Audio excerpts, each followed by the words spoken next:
Between Heaven and Hell. A Privileged Life.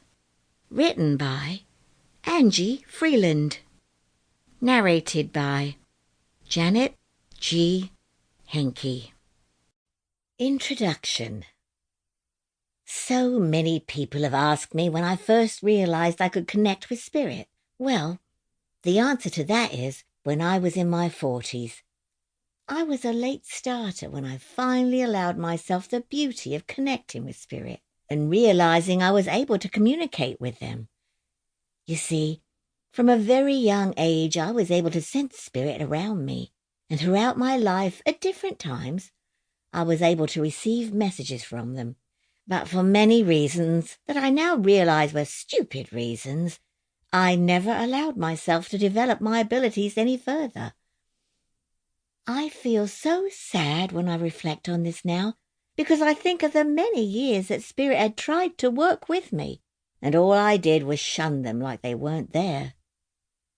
I was born in the East End of London in 1961 to Irish Catholic immigrant parents who came over to England in the late 40s, early 50s to build a better life for themselves. Although my parents were both Irish, they in fact met in Kilburn, London. Life wasn't easy for them when they first set out, or for us kids for that matter. But then, I think that was pretty much the same for most people living in that era, especially those who lived in the East End of London. I was brought up in a place called Hackney, London, for the first decade of my life. Then we moved to another area of London called Stamford Hill. I was the youngest of 3 siblings, my brother being the eldest, my sister being the middle child, something she hated, and me being the youngest. My father was an alcoholic and very abusive to Mum.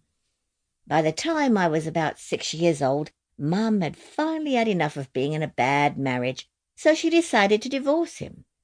And what a great job she did of standing on her own 2 feet with 3 kids to bring up. Not an easy task, as I'm sure many of you will appreciate, especially back in those days. Mum was 16 years old when she came over to England full of hope for a future.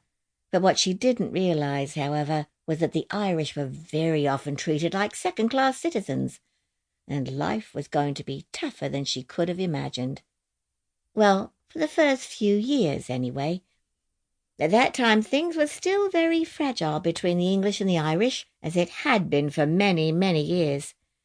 The roots of this resentment and bitterness between the 2 countries stemmed right back to medieval times, along with the low opinion the English and Irish had of each other. The story goes that the English distrusted all Irish, but in particular they had a real thing against the Irish Catholics, more because they wouldn't give up their religion and conform to becoming Protestants. They suffered greatly for this. Unfortunately, these feelings of distrust would run through the veins of every generation on both sides for a long time to come. Thankfully, things have now changed, and people have become aware how Irish immigrants experienced more discrimination, racism, and prejudice through the ages than any other ethnic minority in areas such as employment, health, education, and housing. And I am just so pleased to see that, on the whole, this kind of discrimination is no longer experienced to the level it was. My parents were just 2 of the many thousands that have migrated over the decades to a different country, looking for a better life. I just wonder how frightening that must have been for the likes of them, especially when you think that most of the Irish came over on their own, which meant little or no support when they arrived. How quickly their hopes and dreams would have been shattered when they saw signs like "No blacks," "No Irish," and "No dogs" in the windows of boarding houses when they were trying to look for accommodation. I hate to think of my mum going through all of that. It must have been awful to have felt so unwelcome in a country that she hoped to start a new life in. And being so young, too. It really doesn't bear thinking about.